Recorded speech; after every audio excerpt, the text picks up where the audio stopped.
All right, so here we go again. Now you notice there's nothing up on the screens today. All right? 'Cause you guys are going to be doing most of the talking. I hope everyone has read that article. I got halfway. Okay. But first, as always, there's two different stories today. One is not really a story, and neither of them are stories. They're observances, all right? And they're dealing with present-day students and future students. I'll start with the latter. I had the opportunity to go to Wigglesworth Elementary School yesterday as part of the career day, so they have people come in, firemen, policemen, border patrol, and then low-life professors like myself. All right, and these were, obviously kids ranging from first grade up to fourth grade. And they would, actually, every person who showed up had 4 different groups that they spoke to, and the groups were about 10 to 12 students. In every single group, there was at least one, sometimes 2 children with ADHD in every single group. And I happened to look up the statistics right before I came in here, and the national average is 11% of children have ADHD. Surprisingly, all right, the largest percentage of folks live on the East Coast. That's where the largest percentage are. All right, we're talking about things like, and I copied it down, anywhere from 5.6% in Nevada up to 18.7% in states like Kentucky. All right, and yeah, they show graphs, color-coded, and everything else. And then it's 11% in men, us dumbasses, and 5.6% in women. So that's what schools have to look forward to in the future, if those students end up going to college. The other thing, and this is type of students that we have, had to read a grievance from a student. All right, and I've seen worse. I mean, I've seen bad, but I haven't seen this bad. And the question comes to mind, because I forget whether it was in this article or another article. There was a statement that, people like Einstein said, everyone is born a genius. All right? And it's up to educators to use that. All right? So that means what? Unless that person has some sort of mental condition that's preventing their learning, everyone should be teachable. All right, and it's just a matter of time, which is what this article talks about. All right, and you guys are going to have an assignment from that article. All right, but this one particular instance, I saw a paragraph that was approximately, I would say, probably no less than 300 words, but there were no periods and no capitalizations. All right, now. Can that student learn? Yeah, because that student had a strong desire to be here. All right, but should that student be confined to? And the book talks about when the article refers to the universe of the learning of the teaching paradigm or the instruction paradigm. What is the universe? What is that universe that they talk about? What does that universe consist of? We're talking about the building blocks? No. No? They talk about, they describe the molecule and the atom in that universe, all right? Well, it's everything that's related to teaching. Well, yeah, and they talk about, so you have the instructor, but that instruction is confined to that one classroom, one teacher, 3-credit course, all right? So we're confined to that. So can that student I just talked about, or can those future students with ADHD learn in that constricted environment? Can they really learn in that constricted environment? I don't know enough about it to know. I don't know what the impact When was this article written? 1995. 1995, and even in. Something I noticed. Huh? That's something I noticed. Right. It's a 20-year-old article. 20-year-old article, and in that, though, he talks about that this stuff had been talked about for decades prior. So people realized in the 70s that the education system was flawed. And they came out in 1994 and said, we need to fix it because it's not working with the model that we use now. Why hasn't that changed? They knew it in 95. Why hasn't that changed? Well, lots of different reasons. One is institutional inertia, because think of like railroads, businesses, large businesses, especially bureaucracies, even if they see that times have moved on, they tend to defend their model as opposed to look at anything that might be in any way more difficult or destructive. So, you know, they tend to stay in place as much as possible. Okay, what else? Tradition also. Tradition. And the article talks about how efficiency of colleges is measured. And how do they measure? How do we measure how good an institution is? Or how do we compare one institution by the other? What do we use? Things like Grades, graduation rates, things like that. enrollments, number of students in the seats, all right, number of students coming in, how many faculty you have, what's the caliber of your faculty, how many PhDs you have on staff, what research is being conducted.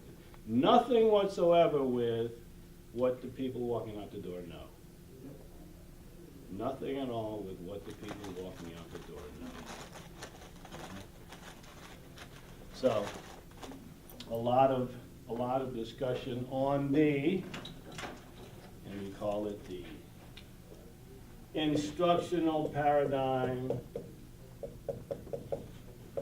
versus the learning paradigm.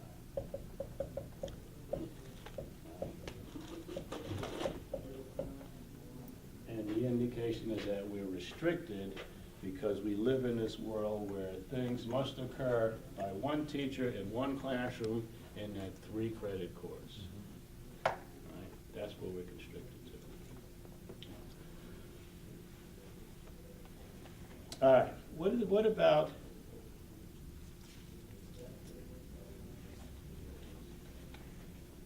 so what are some of the other central ideas in the article? What are some of the other central ideas in the article? Yes. The goal of the learning paradigm is to produce learning, not just regurgitate. So here, it's teaching, that's the goal. How much teaching can we do? All right, how much teaching can we do? All right. And we're talking about producing learning. And what does the article say? Why does the article say we use that word, producing? We want to encourage critical thinking, self-directed learning. But again, why does it say he uses the word produce, even though some people may not like that word? What does this cause? If part of it is takes the focus off the how and talks about the what. What I mean is the analogy he uses is GM is not there to run production lines. Right. So you need to look at the end product as opposed to the mechanism or the means. If I say I abide by this, okay, does that say, or does that give me responsibility for this? No. No. Am I taking any responsibility for learning if I am an instructional institution? No, all I'm saying is I have faculty and I will have these classes in this curriculum and I will teach you everything I know based on my experience. That's what it says. Whereas if I say my goal is to produce learning, that means I am taking responsibility for what happens, what you look like when you walk out the door. All right? Because I have to measure this. I produce a car. How do I know I produce a good car?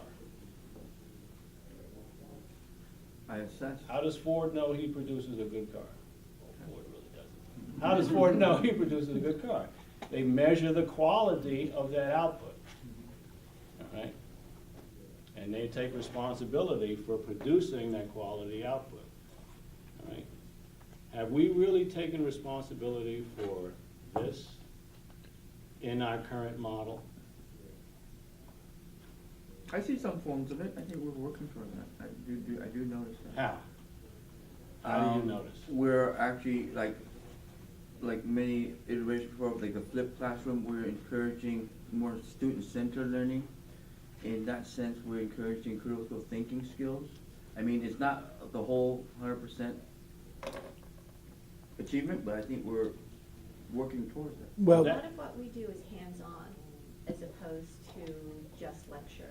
The Okay. students go and they will produce work that's based on what we've just talked about. Mm-hmm.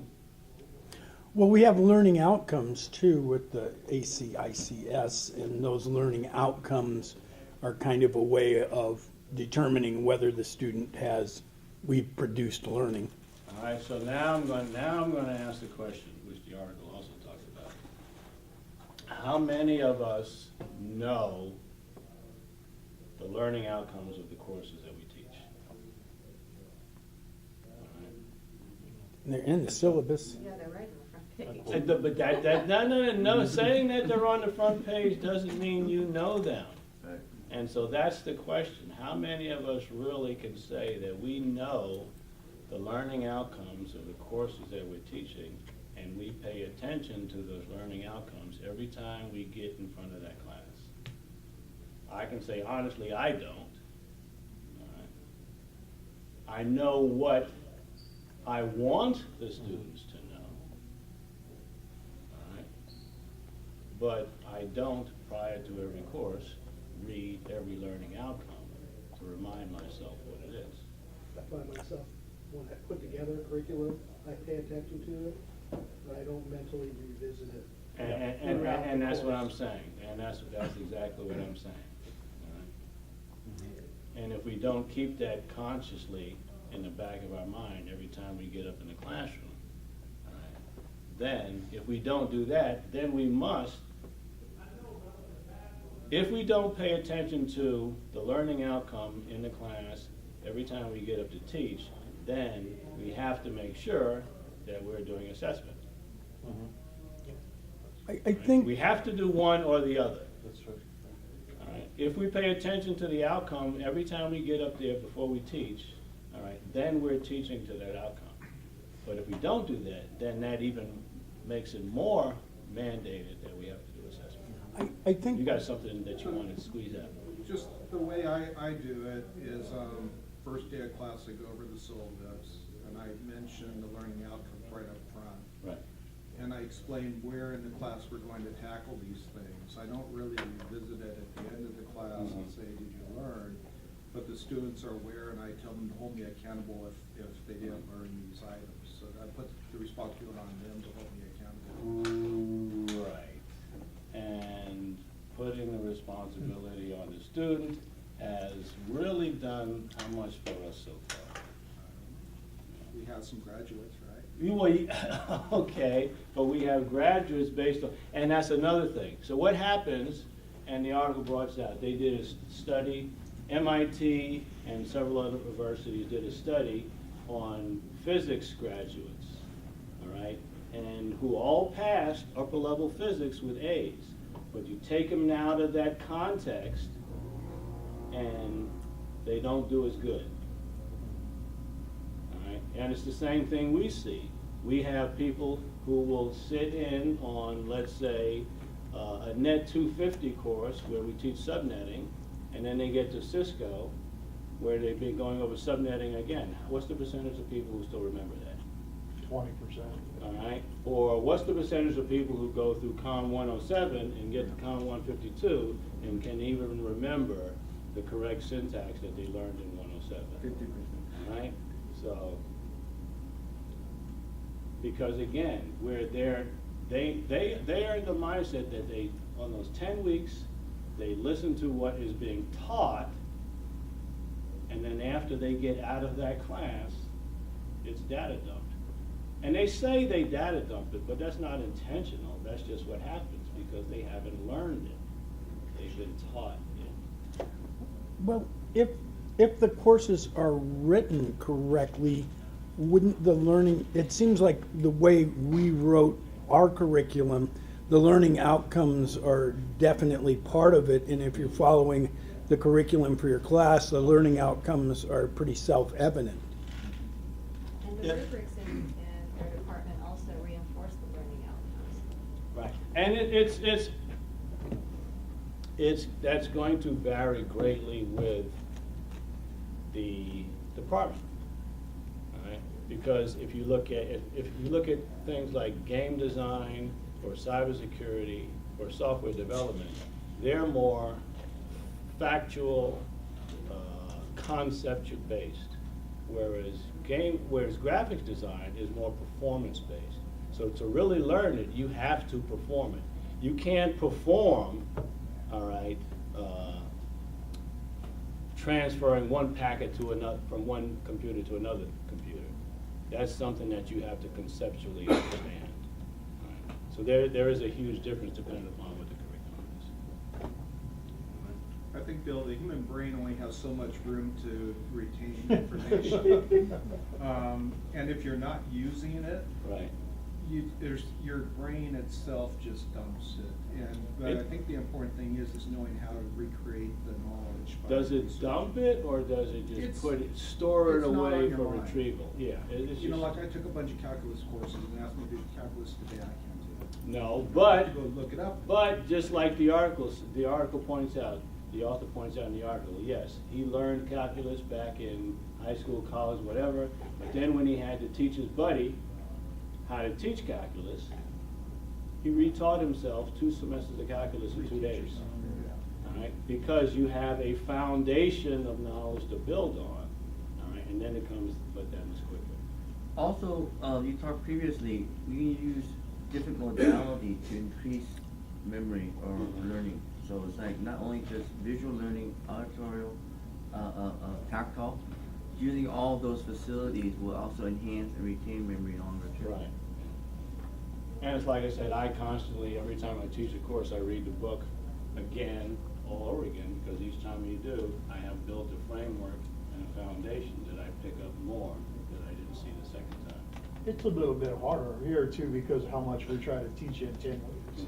And then we go right into a whole new topic. I mean, if we did like 3 months, like a lot of schools, then they could retain more. And so that's basically that's the end of this lecture, the tasking I'm going to talk about. And it's kind of talked about in here. But I think there's a few more points in here that I wanted to point out. Let's see.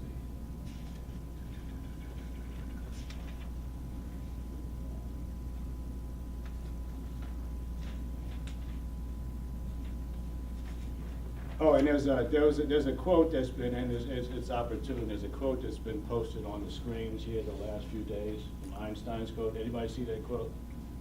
Read what that quote says. Education is not the learning of facts, but the training of the mind to think. All right. All right. Let's see, there was some.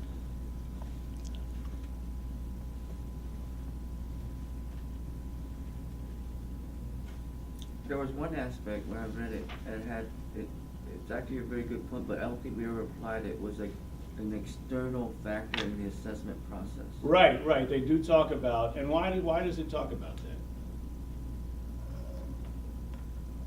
Usually an internal process is probably more biased and it's probably more geared towards instructive. Well, more so than the fact that they talk about assessment should be public. All right, not only should an external factor be involved, which yes it should, but it should be public. All right, which means that everyone should know in the department and across the departments, all right, what the results of the assessment are. Because what do you learn from assessment? You learn new teaching methods. And should you just isolate those teaching methods to yourself, to your own department? No, they should be across all departments. They also talk about instructor evaluation. All right? And what was what did the article, what example did the article point out about evaluation? What happened? Well, the evaluations tend to be things like, is the instructor prepared, as opposed to, did I learn anything? Right. So, Yeah, does the instructor show up on time? Does the instructor write the agenda on the board? Does the instructor discuss what they're gonna learn? Does the instructor follow the course outline? Does the instructor interact with the student? Does the instructor review what was taught after the lesson? That's what typically an instructor evaluation is on. All right, so the article gives a case about the dean comes in and all of the students are working in groups, the instructor just walking around, he's commenting, and then the head dean comes back and says, well, I'll come back later on when you're teaching. All right? So again, how do we evaluate? No, we don't. All right? How are we going to evaluate? That's for the faculty senate to figure out. But yes, we have to get away from that, and that's going to be hard. All right? How are we going to measure learning when we're doing that evaluation? What kinds of things are you guys going to be looking at? Well, you know, that's, if you're talking about observing a class, that's virtually impossible. Because in a classroom, you can see what's going on, you can't see the result of it. Right. So somebody might be involved in an activity that they're having some fun, they like it. Measuring whether they've actually learned something, man, good luck with that. Well, I think if the students are participating with your lecture, then they're probably learning, and that might be an indication I if would they're guess, I participating. just mean if you want to come up with any numbers. It's this very article difficult. Talked about, ideally you test people at the beginning of a college career and at the end, or a course. And you could do that, you could see, you know, how much you know, 10 weeks later, how much you know. But let's say you observe for 40 minutes or an hour. Yeah, I could see they're engaged in an activity. That could be because they know all about it, it's easy for them, or it could be because they enjoy the social part of it, but they're not picking up any useful information. It's very, very hard to tell. And I think it's hard everywhere. I don't think it's just us. Now this article, anybody know what CBE is? This article was also used, and I forget the guy's name,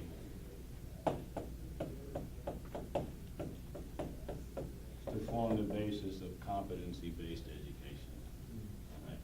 And that's basically, again, where you're not looking at so much as teaching as you're looking more at what that person knows when you graduate. So in this, you're talking about things like having individuals have the ability to test out of a course, right? Or basing class credits on experience, right? And then basing more on education, on not teaching, but proving what that individual has learned, all right? Not on grades, but basing it more on what that individual has learned. All right, so now what I'm going to want you folks to do is, in all of your curriculums, you have some difficult courses, all right? You have some difficult courses that's hard for people to learn, hard for people to grasp concepts, all right? If you look in the article on page, it's one of the last few pages, he talks about a thought experiment, all right? Where he said, take a team of faculty at any college, obviously here we're talking about you guys, and a select group of students, all right, and create a program for those students so that they will improve significantly in following knowledge and cognitive skills by the end of the year. Now I'm thinking that a place to start, because I really want us to start talking this up and maybe doing something. I'm thinking about the best course to do this in would be those capstones, all right, that exist.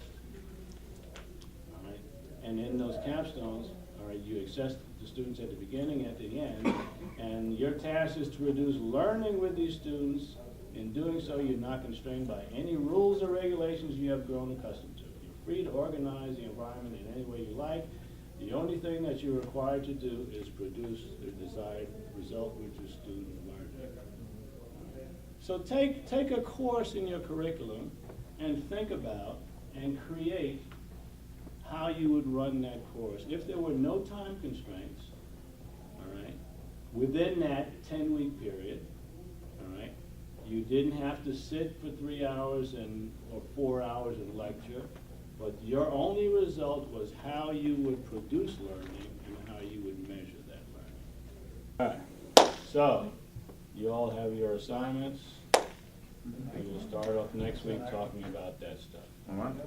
Thank you, Bill. Grazie. Make it.